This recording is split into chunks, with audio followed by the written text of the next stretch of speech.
Hello dear students, welcome to my channel. आज हम समझने वाले हैं worksheet number 24 for class 10 students. बच्चों, आज का आपका टॉपिक है fire and ice by Robert Frost. ठीक है, तो हम एनालाइज करेंगे इस पोम को और हम समझेंगे कि लिटरेरी डिवाइसेस क्या होते हैं। पोम में कौन से लिटरेरी डिवाइस हम यूज़ कर सकते हैं, राइट। जैसे हम हिंदी में भी यूज़ करते हैं, वैसे ही इंग्लिश के लिटरेचर में यूज़ करते हैं इन लिटरेरी डिवाइसेस को to modify, to sound it better. ठीक है, जैसे कोई भी लोग होते हैं, जब आप कहीं जाते हैं पार्टी में तो आप तैयार होके जाते हैं, सज कर जाते हैं, है ना। तो उसी तरह से जब हम अपनी क्या करते हैं, अपनी रचनाओं को, अपने पोइट्री को सजाना चाहते हैं तो उसके लिए हम यूज करेंगे लिटरेरी डिवाइसेस। ठीक है, सबसे पहले हम समझते हैं सिंबोलिज्म के बारे में।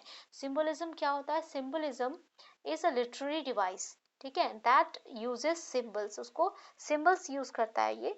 B that they words, words हो सकते हैं, लोग हो सकते हैं, पीपल, मार्क्स, लोकेशन और एब्स्ट्रैक्ट आइडियाज। एब्स्ट्रैक्ट आइडियाज कौन से होते हैं? जिनको हम फील कर सकते हैं, जिनको हम देख नहीं सकते लेकिन फील कर सकते हैं। To represent something beyond the literal meaning. तो उसकी लिटरल मीनिंग जो होती है उसके अलावा भी वो हमें बहुत कुछ कहता है। ठीक है, so that is called symbolism. So fire is a symbol of desires, जैसे कि हमने पोएट्री में ऑलरेडी पढ़ा। व्हेन आइस सिंबलाइजेस हेट्रेड, तो आइस किसको सिंबलाइज कर रहा है? हेट्रेड को, नफरत को। Okay, right. So first question समझते हैं पहले। Choose words from the box that fire and ice symbolise, note them down with the given pictures. Okay, so आपको नोट करना है। ओके, और इसको क्या करना है? अलग अलग करके लिखना है फायर और आइस को। ओके, इस बॉक्स की मदद से। तो आपको अगर जो कोई वर्ड नहीं आता है या समझने में आपको दिक्कत है, so you can see, check in your dictionary. Okay, and you will have a better clarity of the words. Okay, right. Greed का मतलब क्या होता है? लालच। ठीक है, और एविडेंस का मतलब होता है बच्चों एक्सट्रीम ग्रीड फॉर वेल्थ, बहुत ही ज्यादा लालची होना किसी मटेरियल के लिए, गेन, मटेरियल गेन, सामान के लिए, ठीक है, वेल्थ के लिए। And lust is also desire. ठीक है, और कॉन्फ्लिक्ट का मतलब होता है when you have a serious disagreement on something. ठीक है, और फ्यूरी आपको पता है, fury is a wild and violent anger. ठीक है, आप जब बहुत ही ज़्यादा नाराज़ हो, बहुत ज़्यादा गुस्सा हो जाते हो, दैट इज़ कॉल्ड फ्यूरी। तो ये सारी जो क्वालिटीज़ हैं ये आएंगी फायर के अंडर। ओके, सो हमने इसको कैटेगराइज कर दिया यहाँ फायर के साथ। और आपकी आइस में आ गई क्रुएलिटी, मतलब कायरता, इनटॉलरेंस, आप बर्दाश्त नहीं कर सकते किसी चीज़ को, है ना। Rigidity, rigidity is a state of a quality, ठीक है, ऑफ बीइंग रिजिड, स्टिफ और इनफ्लेक्सिबल, जब आप सिचुएशंस के हिसाब से अपने आप को फ्लेक्सिबल नहीं कर पाते, ठीक है, झुक नहीं पाते, that is called rigidity. Insensitivity, जब आप लोगों की फीलिंग्स को नहीं समझते हो, दैट इज कॉल्ड इनसेंसिटिविटी। ठीक है, कोल्डनेस क्या होती है? कोल्डनेस इज अ, एक तो लो टेम्परेचर के लिए बोलेंगे, दूसरा यहाँ पर जो यूज हुआ है किसके लिए बोलेंगे? The quality of lacking affection of warm, affection और वार्म ऑफ फीलिंग्स। ठीक है, वार्मथ ऑफ फीलिंग्स।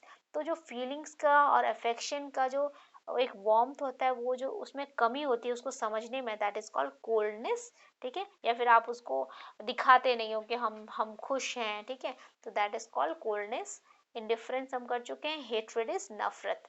ओके, सो ये हो गया हमारा, हमने इसको अलग अलग कर लिया, फायर एंड आइस का कैटेगराइजेशन हो गया हमारा यहाँ पे।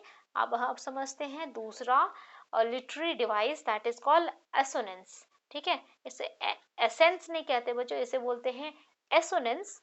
Is a literary device in which, क्या होता है इसमें? Repetition of similar vowel sounds, vowel sound का रेपिटेशन होता है। दैट, जैसे कि हमने पढ़ा था एलिट्रेशन में, क्या होता है?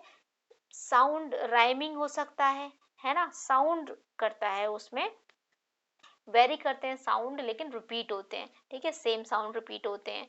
तो इसी तरह से यहाँ पर जो है सिमिलर वाल साउंड रिपीट हो रहे हैं, to take place in two और more words in proximity to each other within a line of a poetry, उसी लाइन के पोएट्री में और प्रोज में वो रिपीट होंगे। Okay, right. तो समझते हैं सबसे सेकेंड वाला क्वेश्चन पहले, which of the given example does not show assonance, ठीक है, कौन सा ऐसा एग्जाम्पल है जिससे एसोनेंस शो नहीं हो रहा है। तो पहला एग्जाम्पल देखिए, I hold with those who favour fire, ठीक है, होल्ड दोज, ठीक है, ओ का साउंड रिपीट हो रहा है यहाँ पे, तो ये एसोनेंस है यहाँ पर। Try as I might the kite, ठीक है, आइट, आइट का साउंड रिपीट हो रहा है इसमें, अगेन आई का, ठीक है। और यहाँ पर है go slow over the road, तो गो स्लो यहाँ पर भी रिपीट हो रहा है साउंड, हमारा वाल साउंड रिपीट हो रहा है। तो ये तीनों जो है एग्जाम्पल हैं आपके असोनेंस के। और तो हमारा क्वेश्चन है डज नॉट शो असोनेंस, तो जो हमें असोनेंस नहीं बताता वो है आंसर आपका लाइफ इज अ जर्नी, ठीक है, इसमें कोई भी लिटरेरी डिवाइस यूज नहीं हुआ है, तो ये होगा आपका आंसर। क्वेश्चन नंबर 3 है, in this poem fire and ice are shown to have power of destruction, ये फायर एंड आइस के पास क्या है, ये क्या दिखाता है ये पोम, कि पावर है इसके पास डिस्ट्रक्शन की, ठीक है, सिमिलर टू ह्यूमंस, ह्यूमन की तरह ही। So, which literary device do you think Robert Frost has used? So, कौन सा literary device Robert Frost ने use किया है यहाँ पर? ओके, सो हम यहाँ पर देखिए समझते हैं सबसे पहले पर्सोनिफिकेशन के बारे में, कि पर्सोनिफिकेशन क्या होता है, ठीक है।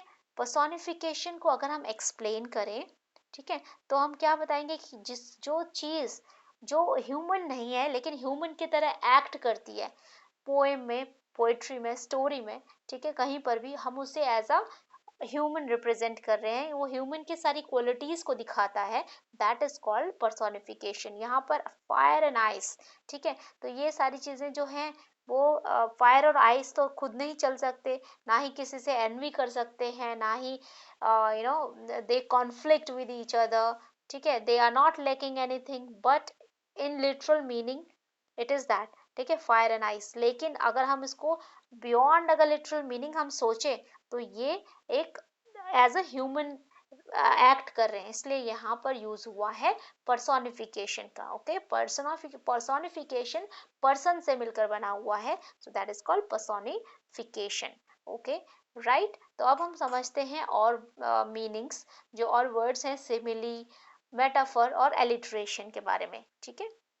ठीक है, तो सिमिली का मतलब होता है a figure of speech involving the comparison of one thing with the another thing, ठीक है, ऑफ अ डिफरेंट काइंड।